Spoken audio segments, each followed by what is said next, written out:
Here we are at another Todd Talk, where we teaching theory and turn it into teaching practice. What we're going to be talking about today is the opening of a speech and how to set that up. So when you think about the opening of your speech, you shouldn't just start talking. Your opening of your speech should be very purposeful, very planned. The opening of your speech is the beginning of your story.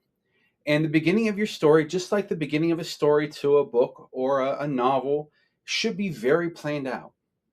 This is the first thing that people are hearing.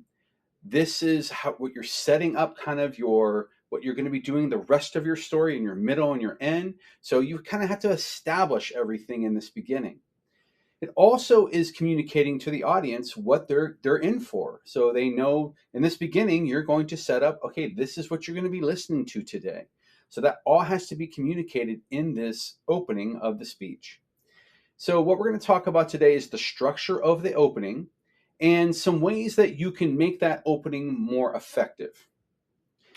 So what you see here is the basic structure of an opening. And you can see this is broken down into 5 parts. So the first part of this is the hook. The hook of a speech is just as it says, you're trying to hook people in. So what that is you want people are just sitting down in their seat. They're kind of interested in what you're talking about, but they're not quite sold necessarily. So you use a hook to get them completely into what you're saying. So you have this hook and there's like, okay, what they're saying is something I'm interested in. They've got me. So that you use this hook. And there are various hooks you can use. So I'm going to give you, here are 5 different types of hooks. So there is deliver a dose of drama. And so delivering a dose of drama is just like it says, where you can say something very dramatic that kind of gets their attention. This can be a statistic. It can be a visual of some sort. It can be something that's going to catch their attention, make them stop for a second and be like, oh my goodness, that is, a bit dramatic. You can also ignite their curiosity. So you can ask a rhetorical question, or you can make them think about something. Anytime you get them thinking, you're making them curious. So you can ignite their curiosity. You can show a compelling visual. And so you can just put up a picture. A picture is worth 1,000 words. So can you put up a visual of something, and then get them use that visual to kind of jumpstart their thinking or jumpstart them into what it is you're going to be talking about. And the visual might be something that is going to get them to think about something in a different way. The fourth of these is a tease. Now, typically in speeches, you are being very transparent. You're telling them everything that they're in for. But at the very beginning of the speech, you can tease them a little bit. You can give them a little bit of information, but then you're eventually going to give them the rest of that information. But you give them just enough that they want to know more. And so they're going to sit there and listen to the whole thing because they want to know the rest of what it is that you've started. And then the last one here is the idea of audience involvement. And it's just as it says, where you get the audience involved. And this can be anything as subtle as having them raise their hand or look around the room at something, to having them come up on stage, and if you're doing a demonstration, and them being one of your volunteers.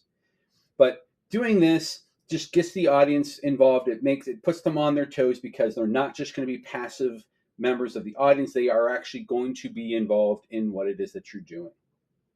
So let me give you an example of all 5 of these. So let's say I'm giving a speech on the impact that cell phones have on the world. So I'm going to give you a hook for each one of these 5.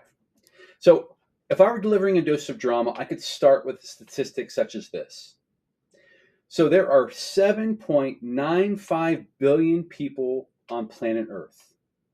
And yet there are 15 billion cell phones on the planet Earth. So there are twice as many cell phones as there are people on our planet. A bit dramatic. That should probably get someone's attention. Or I could ignite their curiosity. I could say something like, Imagine what your life would be like without your cell phone. How would you function? How would you get from place to place? How would you be able to communicate? And all of a sudden, people are having to answer that themselves. They're thinking about this. All of a sudden, they're curious. Well, that's a good question. How would I? And so, this rhetorical question is getting the wheels turning in their head. I could show a compelling visual. So, I could show this.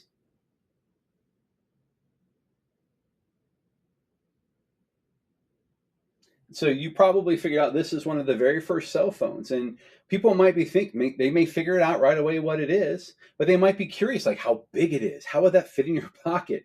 How do you charge that thing? How do you go anywhere with that? It's so large. How do you you can't search? There was no internet back then. What you just dialed numbers and it called someone. So how useful was this? So lots of things are going to pop up from just showing this visual.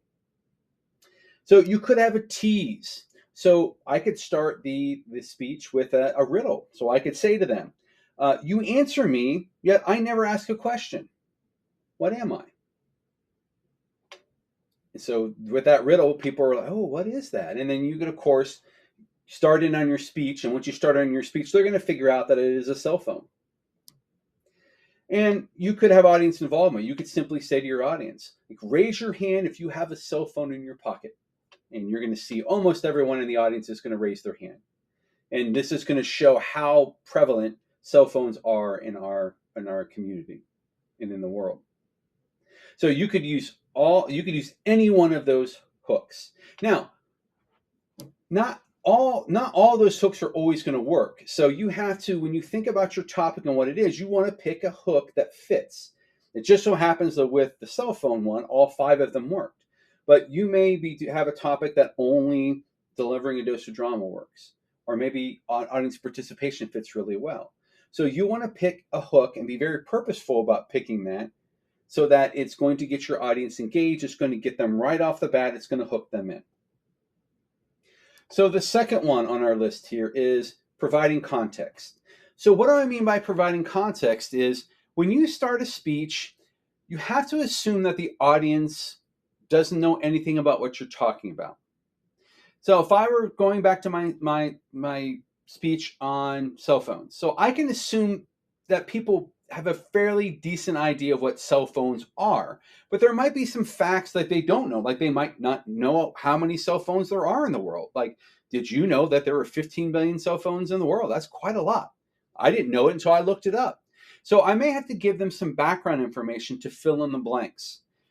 If I'm talking about something such as a sport or something very specific, they may know nothing about it, and I might have to fill in the blanks. So if I'm talking about the sport of cricket, they may know nothing about that. And in the beginning of my speech, I may have to explain to them how the game of cricket is played, how score is kept. And I don't want to spend like 10 minutes doing this, but I may have to give them an overview to give them context. If I'm talking about a book or a movie, I may have to give them some background on the story and who the characters are and where it's set. But this context is really important because if I start in my speech and I don't provide this context, people are simply going to be confused. They're not going to know what I'm talking about because they have no context to go on. You also need to provide context because sometimes there's discipline of the language where one term can go into several different disciplines. So if I'm talking about love, for instance, and I start talking about love in my speech, some people may automatically go to the idea of love as in love between two people. I might be very well talking about tennis and love being the score, which means 0. And so you have to provide the context there of what it is, the term you're talking about. So that's where you provide that context. The next one is the through line. And of course, the through line is one of the most important things to have. And you want to make sure that you state this very clearly. You need to make sure that your through line can be said in a single sentence and that it is said very clearly. You may even consider displaying it. So you could have a slide like this that has your through line on it as well as speaking it so that it's crystal clear to the audience what the through line is. What you don't want is getting into your speech and people are unclear what the through line is. So you want to make that as clear as possible. You also see on here is purpose, but purpose kind of goes in with, it's kind of mixed in with the through line, but you also might state that separately. So for example, you might say, today we're going to be talking about da da da da da, and how I'm going to teach you how to do that. So you claim the purpose is teaching, or I'm going to inform you about this, or I'm going to persuade you. So whatever the purpose of that speech is, you might mention that as well, just so they know what it is that you're going to be, what your purpose of that speech is. The last one that you see here is then you're going to transition into the main part of your speech. And so I have a Todd talk on using transitions and how to transition into that. But you can do this in several ways. One way is use a preview statement. So, and this is one of the ways to make it very clear, which is I'm going to tell you 3 things today that illustrate what I talked about in my through line. So that's a really easy way to just tell them everything that you're going to be talking about. So the audience is really clear on what they should be listening for. So when you give a preview statement like, I'm going to talk about 3 things that do this, then they're going to be listening in the body part for 3 things. And there's no confusion. They know when you're talking about 2 that there's 1 more to come. And when after they've heard the 3rd one, they know after that's probably going to be a conclusion. So it lets them know exactly what to listen for. And this preview statement just makes the structure very clear. You could just say, so my first reason is this, and go start in on the first one. And then the audience doesn't know necessarily how many are to follow, but it still is clear that you're moving into the main part of your speech. But you definitely want to transition so people know clearly when you have gone from the introduction and then you've transitioned to that main part of your speech. So there you have it, the parts of an introduction. And like I said, this needs to be planned out. You need to have purpose to your introduction. Now, depending on how much time you have, is how well developed your introduction is going to be. So if you're given 20 minutes, you could spend 5 to 7 minutes on an introduction. I've seen some TED Talks that go for 10 minutes for an introduction because they just spend so much time setting up the context or making sure the hook is maybe a story at the very beginning that is a lengthy story that sets up what they're going to be talking about. But if you spend 30 seconds on your introduction, people may not be clear what you're talking about. And now you've got to spend 18 minutes on the main part of your speech. So, but if you only have like a 5-minute speech, you can't spend 4 minutes on your introduction because you've only left yourself a minute to get your main part and your conclusion. So you do have to adjust your introduction to the time that you're given. But I would say as a rule of thumb, the introduction should be about 1/3 of your time that's allotted. I will say if you have long speeches, like sometimes I give speeches that are an hour long, I'm not talking for 20 minutes in my introduction, but I may have a 15-minute introduction where I'm introducing myself. I'm introducing what we're going to be doing for the day. I am talking about, the why of what we're going to be doing. But that's kind of a rule of thumb. It doesn't have to be 1/3, but that's a good way to think about it, is that the introduction should be about 1/3 of the time that you're spending. But if you don't, it's not the end of the world. Now, do you have to follow this structure every single time? You don't. You don't have to necessarily have a hook, but then people might not be engaged in what you're talking about. You don't have to provide context, but then they might be confused. Do you have to have a through line? You absolutely have to have a through line because otherwise people won't know what you're talking about. And you don't have to have transitions, but not having transitions are a surefire way to get people lost because they don't know when you've gone from one section to another.